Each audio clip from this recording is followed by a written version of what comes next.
Good morning everyone, myself Mata Abhinav from the Department of Chemical Engineering. In this video, we are going to see about an analytical instrument named Differential Scanning Calorimetry. These are the table of contents we are going to see in the further slides. Introduction to Differential Scanning Calorimetry. Differential scanning calorimetry is a thermal analysis technique that measures the energy absorbed or released by a sample as it is heated, cooled, or held at a constant temperature. Purpose of this instrument.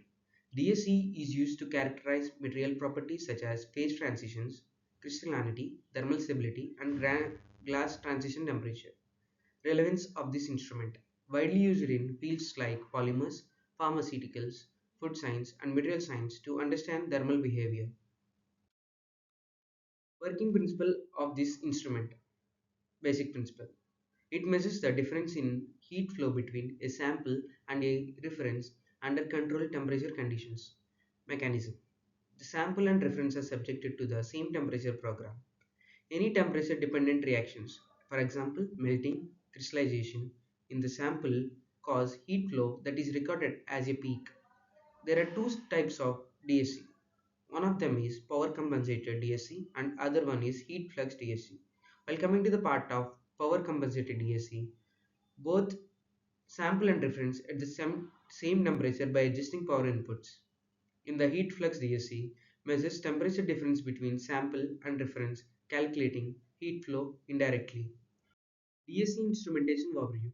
The instrumentation of a differential scanning calorimeter includes key components such as sample and reference pans, a heater, thermocouples, amplifiers, and a control and measurement system. Each component plays a specific role in accurately measuring the heat flow and thermal transitions in the sample.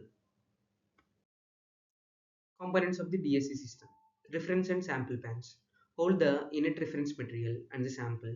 The heat flow in the sample pan indicates the thermal behavior of the material.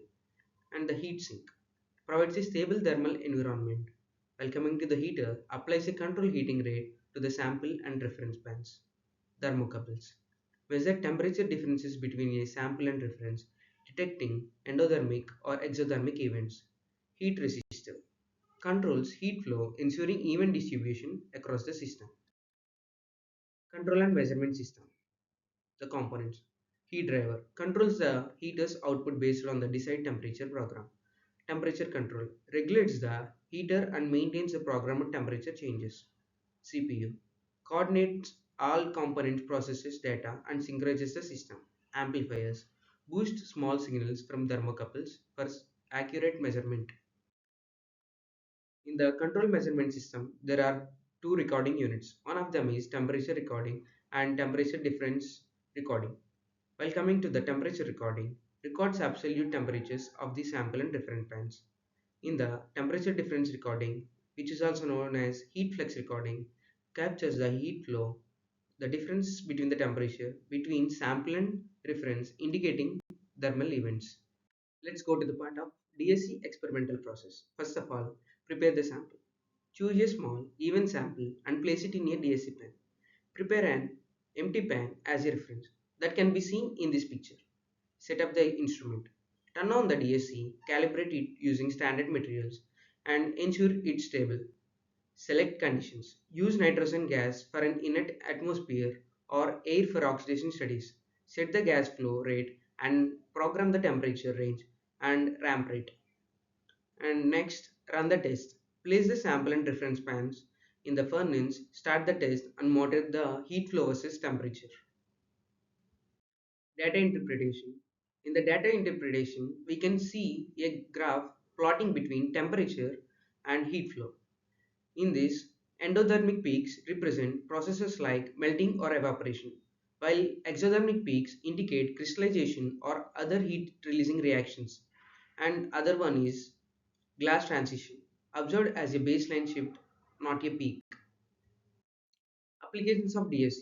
In the material science industry, DSC is used to determine melting points, crystallization temperatures, and glass transition temperatures of materials. In the pharmaceutical industries, it used it for the analyzing drug purity, polymorphs, and stability. In the food industry, It can be used for investigating fat content, melting behavior, and stability of food products. While in the chemical engineering, evaluating thermal stability of chemicals, additives, and polymers. Advantages and limitations of this instrument. Advantages: quick and precise measurement, small sample size required, versatile for various materials. In the limitations, limited to thermal transitions, cannot provide structural information directly, and requires careful calibration and baseline correction. We can conclude this video with these points. Differential scanning calorimetry is an essential tool for characterizing thermal properties of materials. It provides insight into phase transitions, stability, and material purity. DSC is widely applicable across industries, enhancing the understanding of material properties and helping in quality control. And these are the resources I used to make this video. And thanks for watching. Hope you like this video.